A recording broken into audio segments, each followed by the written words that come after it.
or becoming the best version of themselves.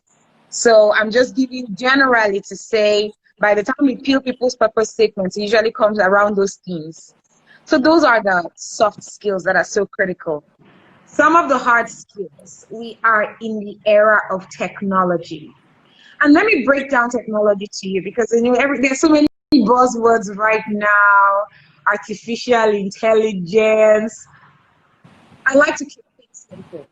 What is the fundamental of technology that makes it so important? Yeah. It is the technology simplifies things. It is the fact that technology makes things easier, Yeah. makes things more efficient, makes you faster at getting results. It strips rudimentary, non-value adding tasks Yeah. and allows you to concentrate on things that truly add value.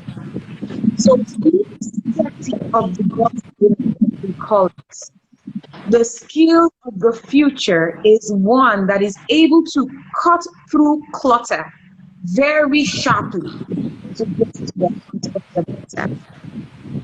That would be one of the critical skills. From a professional perspective, I'll tell you right now, analytics is humongous.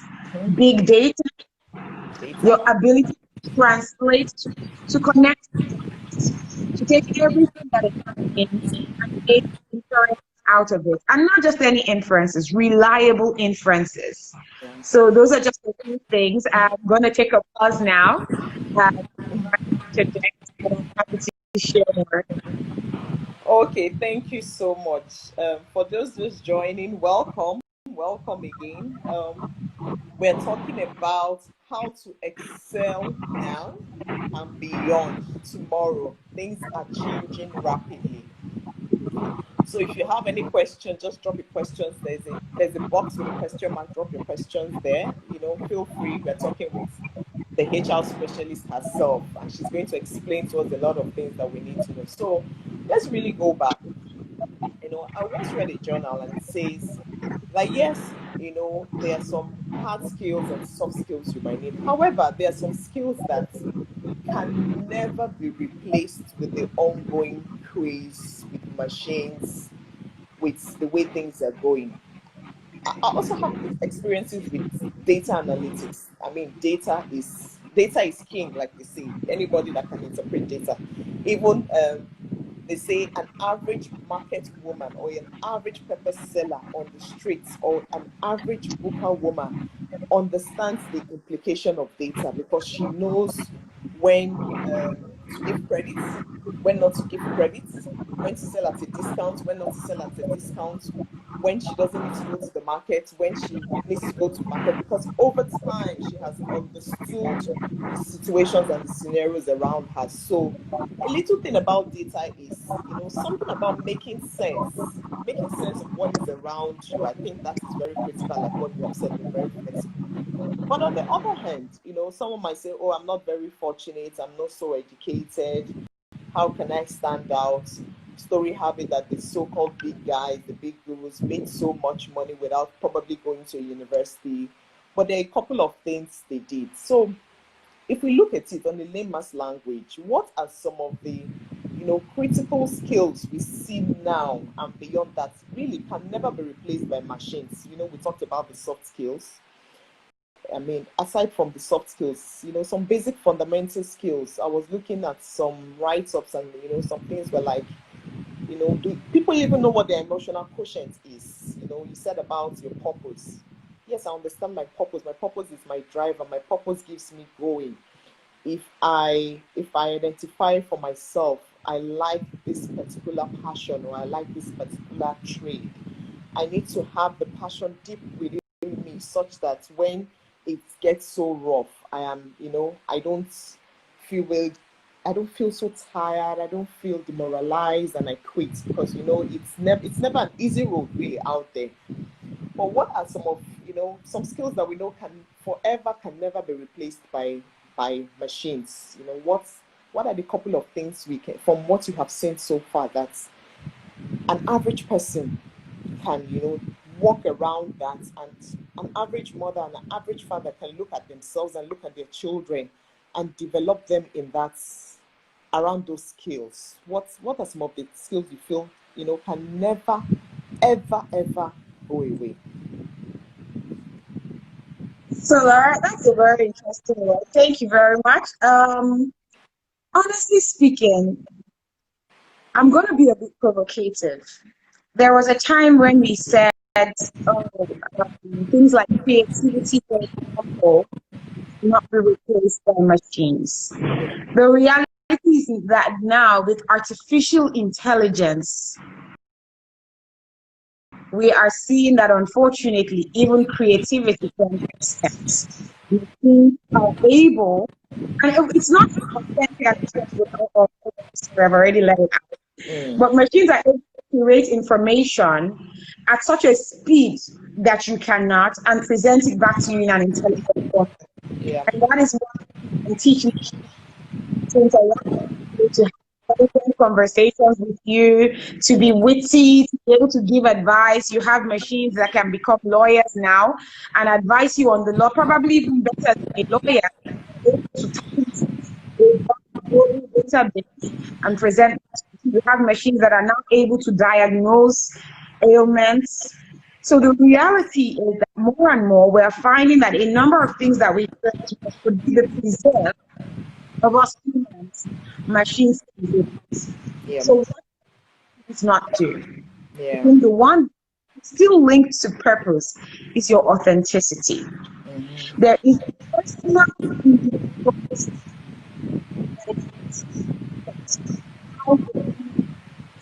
that a machine will not be able to replicate. Yeah. And it is so scary that unfortunately in the world that we live in today, because of social media, the entertainment industry, the fashion industry, and all the content we're absorbing, is actually pushing us to become uniform in our thinking, almost clothes. Somebody wakes up today and says what's in fashion, and everybody runs, and that's what everybody starts wearing. And tomorrow they say so color is in fashion, and then we all do that. Yeah. But the reality is that the more the more you're able to question on things, the more irreplaceable you become. So if there's something that I would urge like parents to train children, people to start of all the noise, find your own unique voice. Find a voice that is true, find a voice that is yours, that speaks this part of you and uphold it, even when the world is going mad and going crazy. Yeah. Also, on a softer note, but also related, it also comes back to your ability to learn. You have to do the mindset. You have to have a mind, because anyway, machines have that as well, but you have to have a mindset of continuous learning. Yeah. The interesting thing about machines is that machines, and this is where we have an advantage, usually machines are built around specializations. Yeah. So if you look at a robot, the robot is usually trained to do a certain thing. If it's a customer service robot, it's trained to do customer service. But as a human being, you have the capacity and capability to be so many things. And to be multi-skilled, multi-talented, versatile. Don't lose that. I'll share a personal example. When I started my career, for the first 12 years of my career, I was a specialist. And Laura, if I confess, I was a little bit spoiled. So, because I grew up as a specialist, from a young age, I became a consultant. I was kind of used to telling people what to do. And I enjoyed being a specialist. It was my thing. It was my comfort area. And I remember talking to one of my leaders. In fact, she was a global leader. I had the opportunity to meet her, and she was talking to me about my career. And she asked me, what next for you? What are you interested in, Marilyn? And I said to her, look, let me be real with you. I don't like this question because if I answer this question, people will think I don't have ambition in my life. Yeah. But honestly speaking, I'm a specialist. It's what I am, it's what I do. This generalist track, I'm not interested in it. So HR director, sorry, I'm not interested in HR director because that was like, in quotes, the next thing for me. I'm not interested in that. I would be more interested in specialist roles, da da da. And this person said to me, you're too young to be stereotyping yourself this way. My advice, just be open. So I hear you, and I know that you have a strength in being a specialist and how you do your advisory, business process re-engineering, and all the great buzzwords. And I think that's really cool. But don't I tell you that was one of the best career advice I ever got. Today, I'm in a generalist role. I'm an HR director. I'm in a generalist role. And the impact that my role has exposed me to, because that's another thing. I was clear that whatever I do, I want to make an impact. I'm not even going to be shy about it. For me, impact was big. But in wanting to make an impact, I didn't realize that I was stereotyping myself. I was narrowing down my focus to thinking I could only make an impact in a particular lane. Now I'm thankful to see that there's so many other lanes. So also for you, don't get into this trap of being an accountant, an accountant, an accountant, or an economist, an economist, an economist, or a marketer, or you are multi-skilled. One man I admire, even though I discovered him posthumously after he had died, is Leonardo da Vinci. If you read his profile, he was an artist, a poet, a writer, an inventor, an aeronaut, and like, man, Raphael also, the same thing.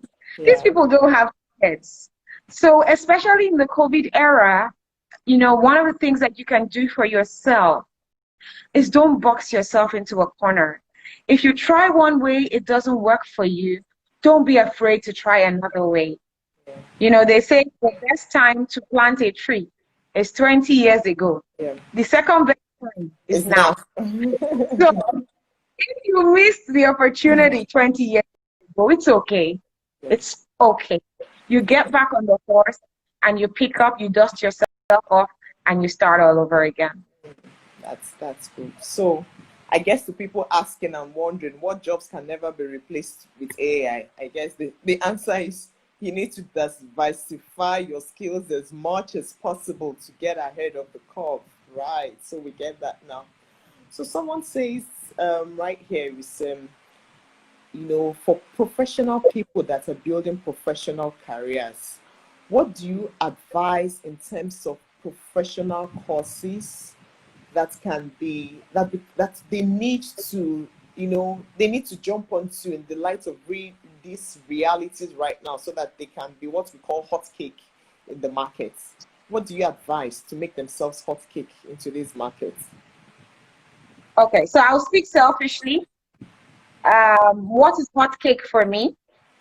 Somebody right now, like I'm in love with developers right now. I have a new love for developers, especially those who are on the AI robotics level. So if that's your forte, that's excellent. Another thing I love is business intelligence. Yeah. So the ability to take big data and make meaningful insights out of it. Yeah. Because the truth is that we have a barrage of data. There's information boku. Sift through the clutter and make sense of it is a skill that is not going anywhere. Let me also brag a little bit. The HR profession, this COVID period has shown us that the HR profession is here to stay. Because I was laughing and telling somebody that in COVID era, where they're telling people sit at home, don't come to work, go on compulsory leave, HR people are really stressed out right now. I was teasing my MD because at the point we were talking about leave. I was teasing my MD and I was like, look, don't you want to put me on leave? He's like, no, man, I mean, I'm sorry. I can't, you can't go anywhere. So I'm seeing the human touch in everything.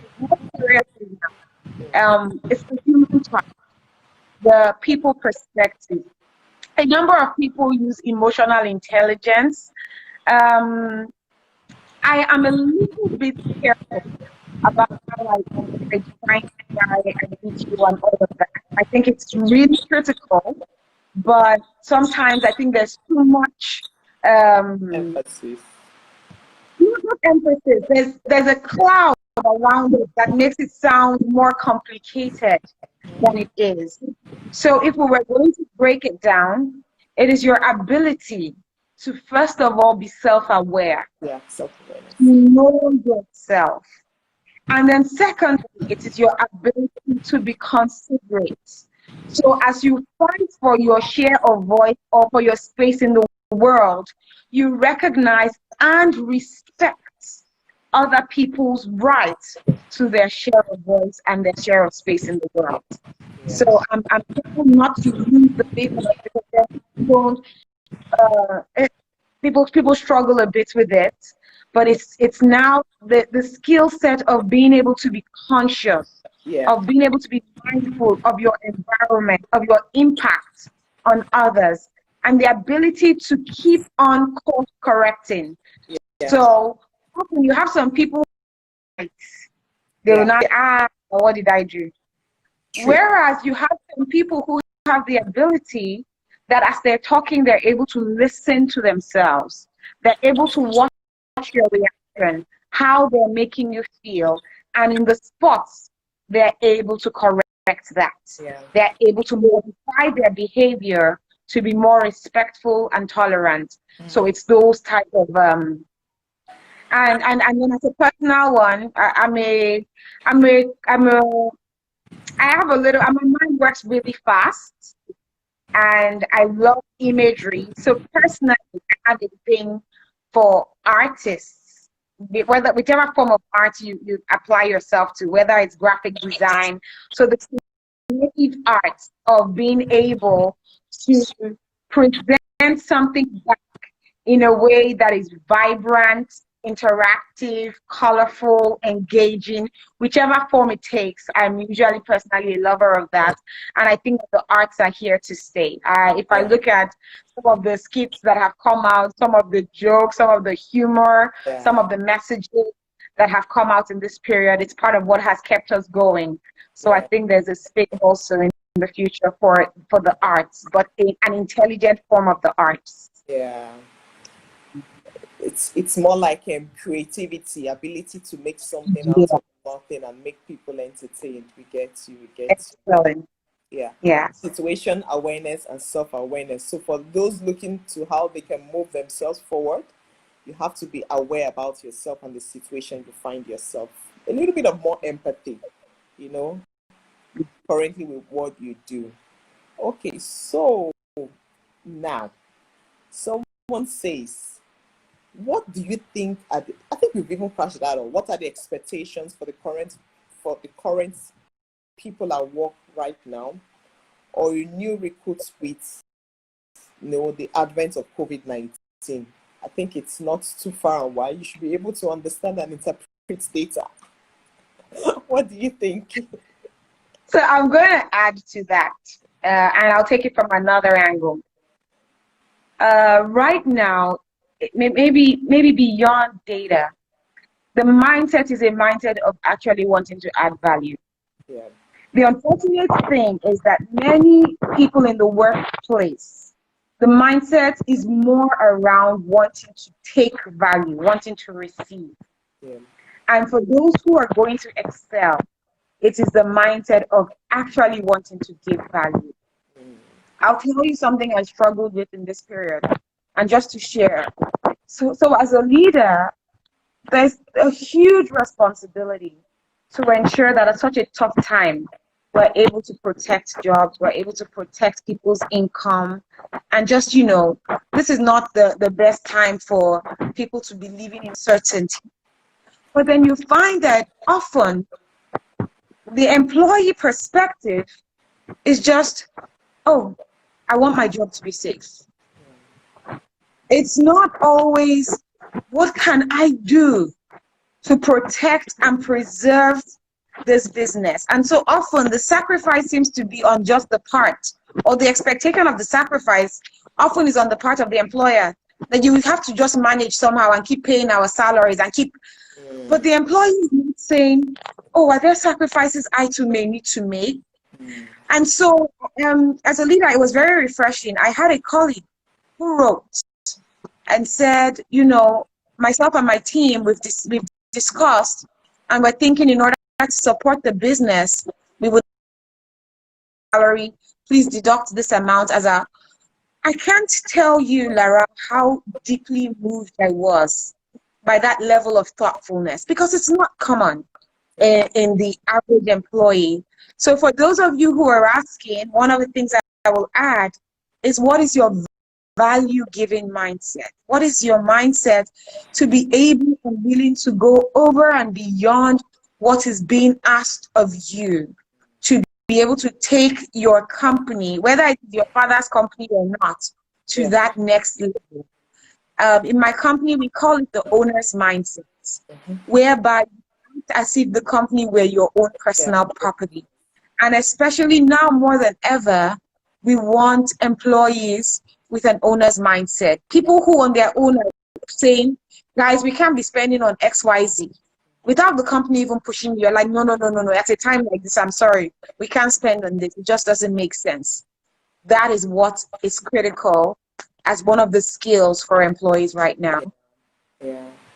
Thank you. So, owner's mindset. How do you treat that business like it were your own business? Will you make that purchase? Will you make that decision? Will you use one or two tools the way you use it currently? So I think that's very clear. The other question that came in here was, what do you think, or what do you advise is the best way to acquire skills that matter? Seeing that it could be very expensive to acquire the hot skills. So how do you advise people go around developing their skills or learning how to, ability to interpret data or to develop critical thinking skills? How do you think they can go around it and, develop themselves without paying so much money? So, first of all, I don't agree that it is very difficult in today's world. I think one of the things that COVID has done for us is that COVID has made people share more. There have been so many free classes, master classes with business professionals that if you were going to pay for their products. So first of all, now, what are some of the affordable ways that you can do this? You can look for free to low cost. I was talking to one of my senior friends in the industry today, very senior person, very well known. We had a call today, and at a point we're talking about trainings, and I was just confiding in him that I've become so cheap of late. Like now, I don't even like paying much for trainings because I've seen so many freebies. So when I pay for stuff, typically, it's only one program this year that I paid $500 for. Most of the programs I sign up for are $10 courses, $15 courses, $20 courses. Those are most of the programs I sign up for. You have LinkedIn Learning. That's a great platform. You have Udemy. That is a great platform. And one thing about Udemy, you will see a course that they will say price $340. Then they will say it has currently been discounted by 95%, now going for $10 or $15. You see that all Udemy is called forever doing promos. So that's one area you can check out. There's Coursera as well. And then also, if you are sure about the area and you know somebody in that area, find a mentor. It can be a senior mentor, it can be a peer mentor. Find somebody. When they say there's nothing new under the sun, it is true. A lot of the things that we want to do, somebody else has typically done it, and sometimes even done it better than we are conceiving it. So one of the things to do as part of your research is go and look for who is doing it and who is doing it well, and who is in your circle that you know, and reach out. Even if you don't know them directly, you may know somebody who knows somebody who knows somebody. So don't be afraid to broaden your network. And one of the things I learned in terms of just talking about the network is that at some point in life, what you know is the primary ladder that takes you up. Yeah. And that's usually at the lower levels. But as you start going higher up in your career, what accelerates your journey starts becoming your network. True. It starts becoming the people that can speak for you. Because at a certain level, competency is almost taken for granted. There's like an average or a baseline competency you're expected to have once you've gotten to that level. So when you're now at the cusp of moving on to the next level, and there's several people, it then becomes things as light and yet as heavy as the relationships you have, the networks, the impact, your collaboration, and all of that. So it's just to use that opportunity to talk about how you broaden your horizon and expand your network. Yeah. True, so true. I mean, an MD of a company is not the person that goes to the 36 states to sell. He needs a network of people to get it done. So it's about making things and getting things done through people. That's why we're doing the power of collaboration and getting things done through people. Wow, that's Superb. yeah. So the other one that came in was what is structural unemployment and how can it be avoided? What is structural unemployment? Yes. And how I have I have no idea what that is. What is structural unemployment? I have it's no some, idea. it's some big words. If you can help me and define what you mean by structural unemployment, I Okay. will be able to tell you how to avoid it. Okay, okay, okay. I think the person should explain further. Please send it in the chat box. Another Thank we you. have right here was how about companies giving employees a sense of ownership? How do you advise people should go about that? I know there's a story that was going on about Alibaba and someone in the company where she had to stay in the company for a very long time and it looked like it took forever, that the company wasn't making good sense. You see all these I messages remember and all that. that. What advice? Pretty much when people don't like to stay in one place, or when they see the grass is truly greener on the other side, they just want to jump up and jump out. So I think it's an exceptional question, and I'm going to answer it from two perspectives. So I'll start from the question of how do you give employees a sense of ownership? And the truth is that when we study things, they are committed, when they feel that they have stakes, they go over and beyond. And one primary message that any company or business, whether you're a one-man business with just one shop assistant, or you're a big company with thousands of employees, it's how do you make people feel that they truly matter? How do you make people feel that they are human beings? They're not just a statistics. They're not just a tool that is dispensable that you use and you dump, but you actually treat them with respect. I was sharing with some colleagues today that there's a saying I love. It says that people may forget what you say or what you do, but they never forget how you made them feel. So as a company, are you able to show that you actually care? And how do you do that? There are several things, big and small. There's the big, in terms people always think about the money. It's not always about the money, because even small companies can show that they care. It's about when there are hard times and people suffer with you. When there are good times, how do you ensure it goes round? True, true, true, true. Even sometimes when people have some sense of ownership, it may seem as if they own the company and become very adamant to do certain things. Yeah. Absolutely. Someone here So says, I remember, yeah, go ahead. no, I said someone gave a suggestion here that he learned how to do video editing on YouTube. So that was like free Aha. of charge, FOC. Thank you. I even forgot YouTube. YouTube has been my number one resource. I have this COVID period, I have baked bread, I have made pizza from scratch, I have made lasagna, all in the school of YouTube.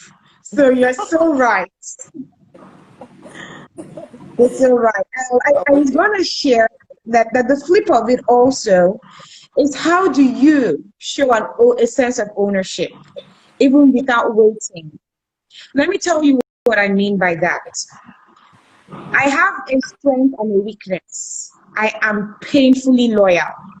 Painfully loyal. So what does that mean?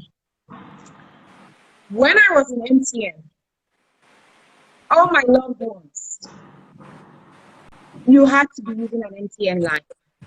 You had to be. You could not even sit in the same room with me and complain about MTN. I will use it like it was personal. When I moved to Unilever, once I accepted the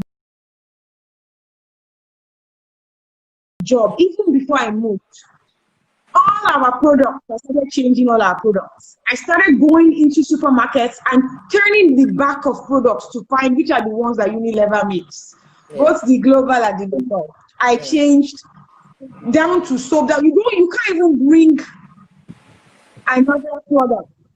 So when I was moving to international breweries, my husband was like, "Yeah, this woman is going to change my beer." Of course I did. Of Yeah. course I did. Now, you can't even go out. Like now, before, my husband will still drink competitors' products. Now, he can't, even when I'm not there, he will order my product. Yeah. My siblings in the US now drink Budweiser.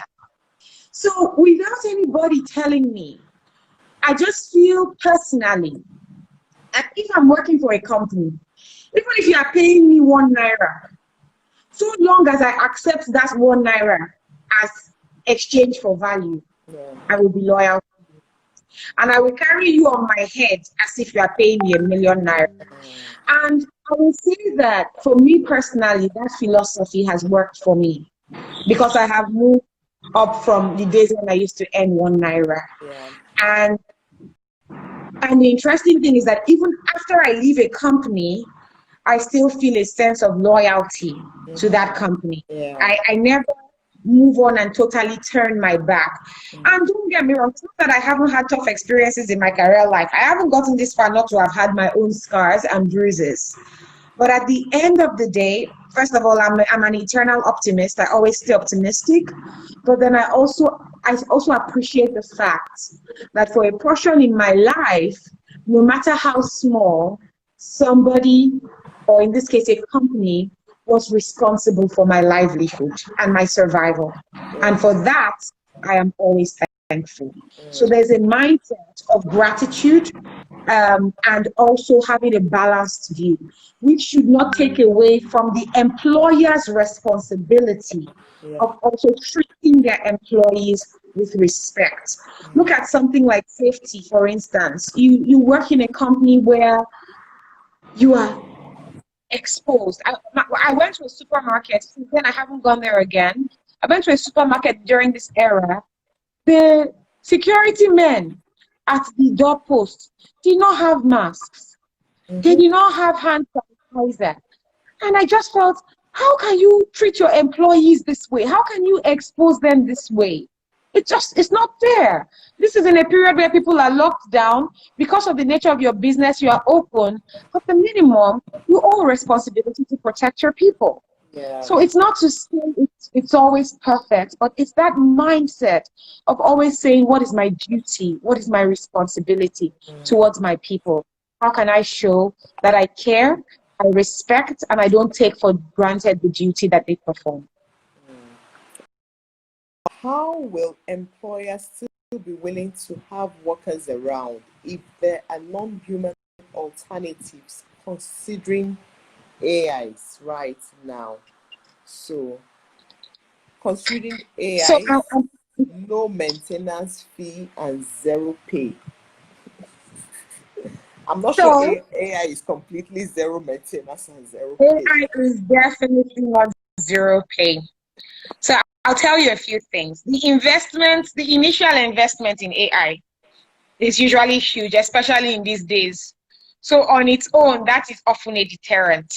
unless you are really a big player and you are investing because you have a long-term horizon that you are going to break even in the future in the next X to X period. So that's first of all. Feel so I don't know if Lara shared, I don't remember. My first degree was in economist, so I'm an economist in my thinking, and I feel that when you talk about employment, there's a huge portion to it, and I'm not going to get political, but I feel that there is a role that the government in any nation plays, and so in an economy where you have a high population and a low skill level, you owe a duty to your people to have some protective guidelines that ensure that your unemployment does not go through the roof. Because the more unemployed people you have, the truth is the more crime you will have. When people earn an honest living, they often attempted to earn a dishonest living because they know they must earn a living.